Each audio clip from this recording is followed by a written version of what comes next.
There, this is Katherine Cartwright. Welcome to my video today for INKtoberfest. I'm going to be talking about Kaleidoscope Powders, and I'm going to be using this Color Hive Clear Embossing Glue ink pad and showing you how this works, and then I'm going to make a few cards with it. I've got a couple of colors here. There are a rainbow of colors offered at Maker Forte. I'm going to be using Asteroid and Solar Flare.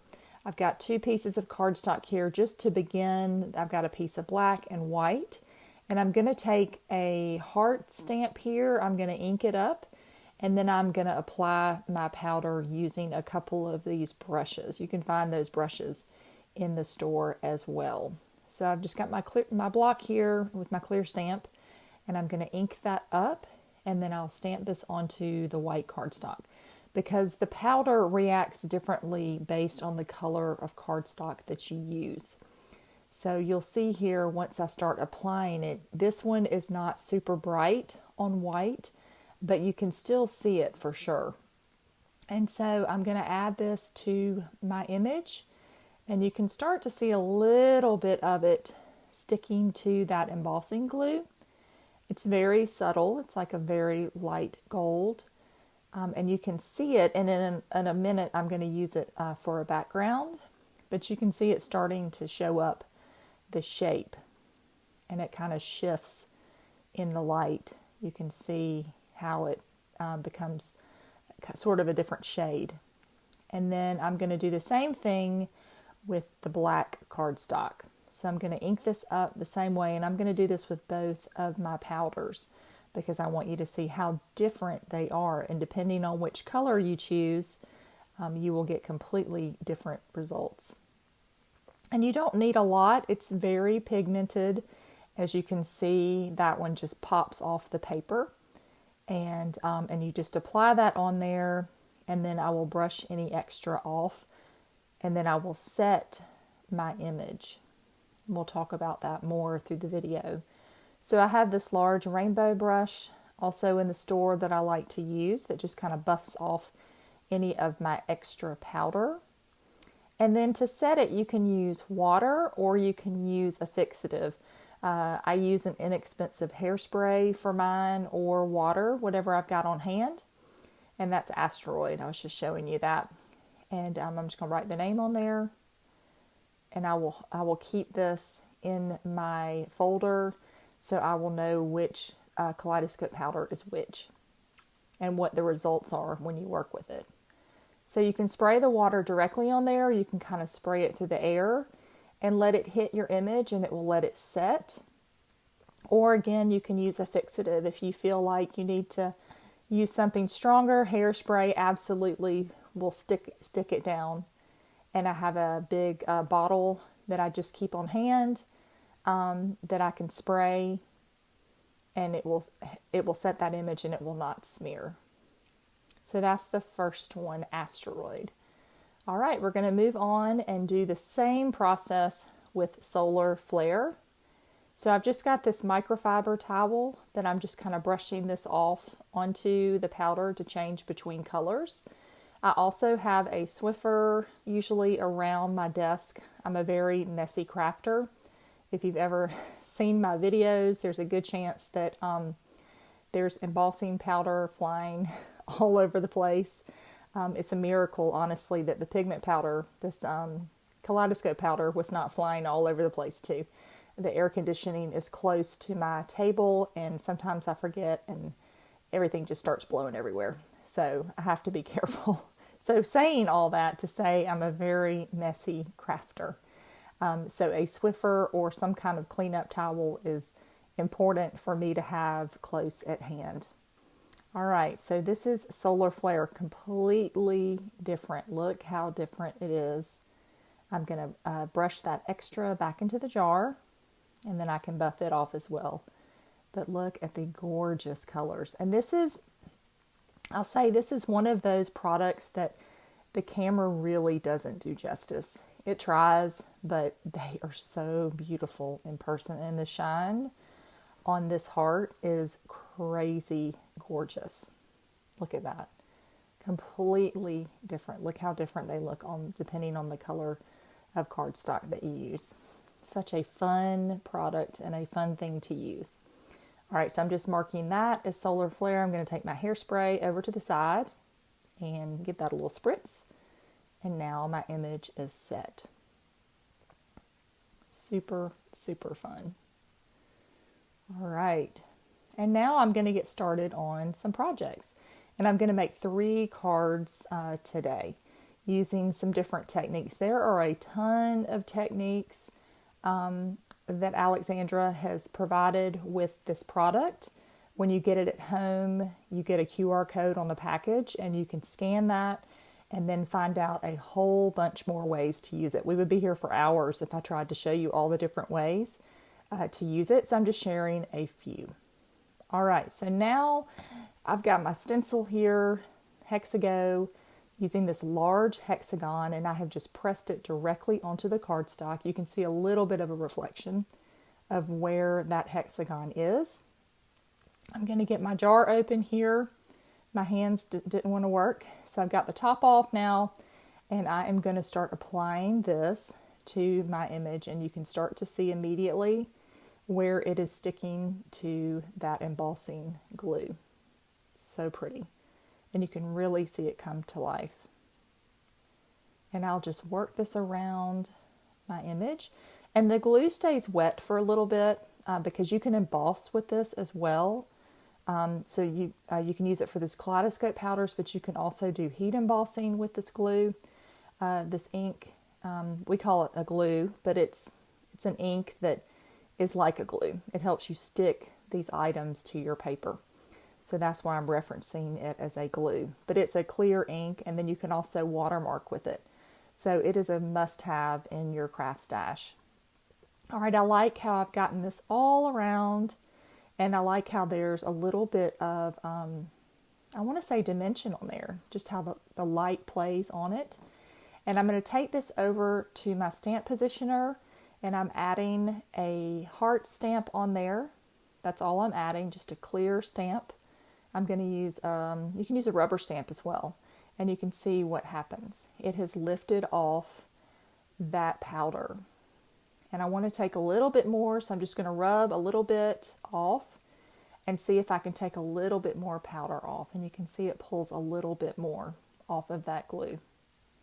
So cool. What a cool technique. So you have that beautiful heart left in the middle. And then I can set that, and then I'm going to go ahead and heat emboss my sentiment, hugs, and kisses. And I'll add this to my cardstock. I'm going to use Snow Flurries to heat emboss in white onto this beautiful card panel, and then I'm going to add this to my card base. So a very pretty easy card, and so much shine with that Kaleidoscope powder. I'll bring my embossing powder over here and heat up my tool, bring it into the video so you can see it. So I've just got a piece of paper here. I'm going to add my embossing powder on there, and it's such a beautiful white. This Snow Flurries is very, very crisp, which I like because I've had some embossing powders before that have not been as white. That have almost a little cream to it, but this one is a really, really pretty white. I'm going to heat up my heat tool. When you heat emboss, you want to heat it for a second or two to really get that warm air going before you bring it over to your paper. And I just keep mine to the side. So I just heated that up just a smidge off camera, and then you can see it start to melt and kind of pop off the page. Heat embossing is one of my favorite techniques. I never, ever, ever tire of it. I've been card making now for at least 2 decades on and off. I started very young, I should say, right? And anyway, so I love the way that turned out. All right, the next card I'm going to make, I'm going to take that same clear ink to a piece of white cardstock, and I'm just pushing all over the background. I want the whole thing covered. And then I'm going to take my Kaleidoscope powder and I'm going to start applying it to my paper. And you can see it starting to show up. Again, you know, it's not going to be as, this particular color is not going to be quite as vibrant as it would be on black or a darker cardstock, but it's just a completely different look. So again, you know, if you choose a couple of colors, and on the website it's got all the different colors and it shows what it looks like on a black cardstock and a white cardstock, so you can get a really good reference for which color is going to do what. So I'm just going to take my time here. Like I said, that ink stays wet for a little bit of time, and so you've got time to brush your powder on here. And I want to make sure I've got the whole thing covered. And I love the way that this is turning out. It's really, really fun. And I'm not going to set this with the spray yet. I'll show you what I'm going to do next. So I'm just applying this directly to my paper. And then I'm going to use some stamps again to pull some of the powder off when I'm happy with how much coverage I have, and then I've gotten pretty much all of it covered. So pretty. It's so pretty in person. I hope you can tell a little bit on that camera. And here's that Swiffer cloth that I'm using to get up any extra little bit of powder. Put that top back on there. And then I'm going to take this to my stamp positioner. And I'm going to pull out some stamps here. And I am going to use Pattern Play. That's the stamp set. I've got my sticky grid in there so I can place my cardstock anywhere I want without my magnet. I love my sticky grid for that reason, because I don't want to pull off the Kaleidoscope powder except for using stamps. So I've got the Pattern Play here. I'm going to pull these out and just lay them kind of randomly. And then I will stamp these and remove some of the Kaleidoscope powder. This is such a fun stamp set. You can do a million things with that. I know Alexandra has a video that she did, it's probably been months ago now, that you could probably Google, but the Pattern Play that she used, I think it was for a Lift Your Spirits, and she did a lot of cool things with it. And I'm going to add that last little piece there. And now I am going to stamp this down, and I am going to pull it away, and you will see what happens. Just going to use my little tool here. Look at that. You can see that Kaleidoscope powder that came off in the left-hand side of the screen, and it is absolutely gorgeous. I want to make about 10 of these cards. The backgrounds are so fun. And I'd love to try it with the other color, the Solar Flare. So I will spray that with my hairspray or my water to fix it. And I'll come back and show you the finished card on that in just a second. Now I took a little bit of Solar Flare and added it to my little watercolor brush container. And I am using a piece of watercolor paper here and just a water brush, and I am going to paint this onto this watercolor cardstock, and it is beautiful. Again, there's so much shimmer in this.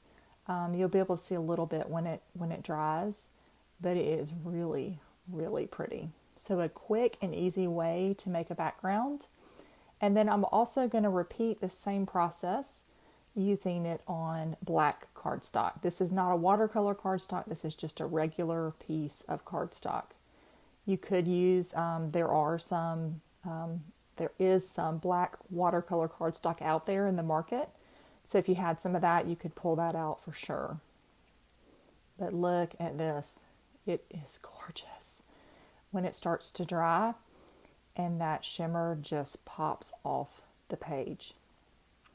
Beautiful. And as it soaks in there and dries, you can just see the color come off of the page. Such a fun way to create a background.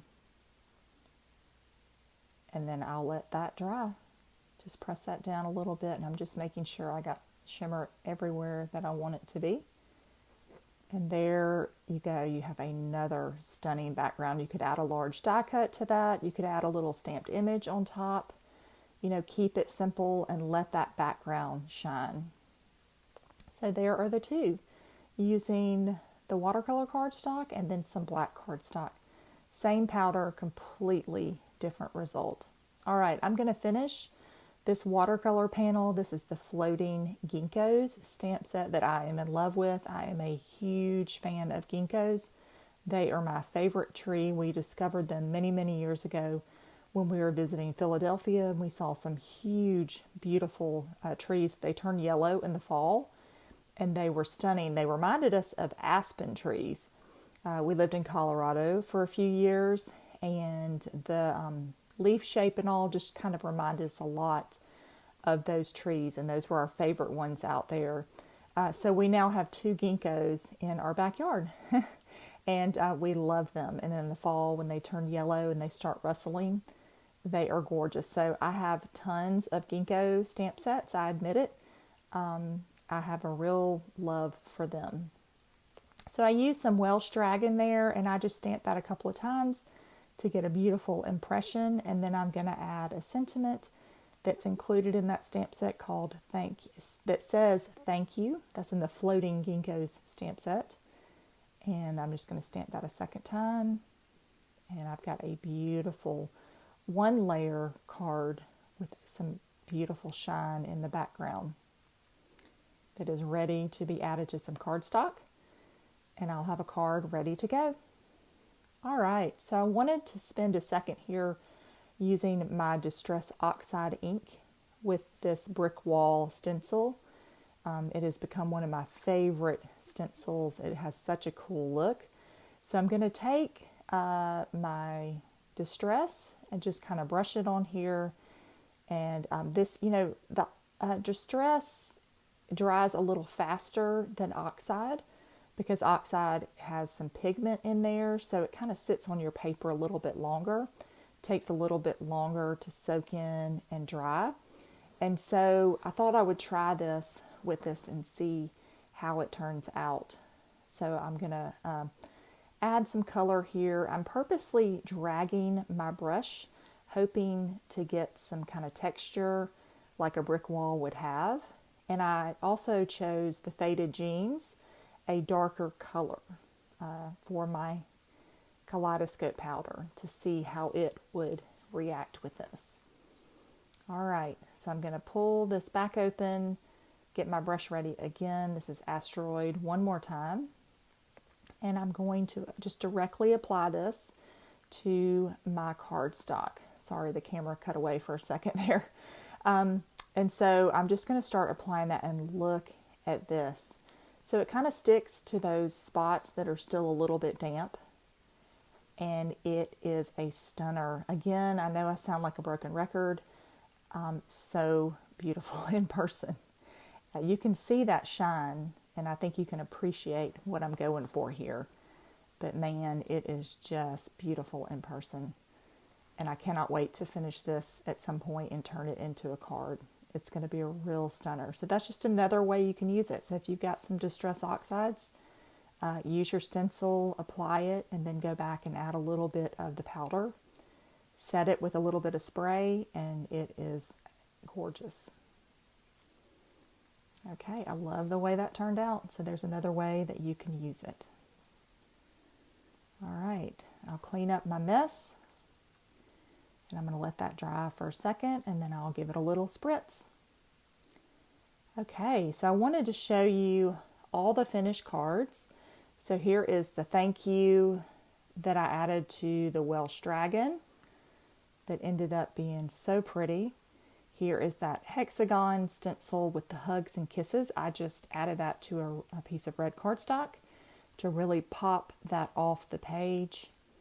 And then I took that one with the background, and I added a cutout. I stamped and cut out that little pumpkin spice jar. This is the pumpkin spice and everything nice stamp set. I just colored that and added that, but you can see that reflection of the pattern play coming out. So I hope you enjoyed this video and that you learned some fun things you could do with the Kaleidoscope Powder. Be sure to subscribe to Hedgehog Hollow if you aren't already a subscriber. There's so much great content, and I hope you enjoy the rest of the Inktoberfest videos. Thanks for watching and have a great day.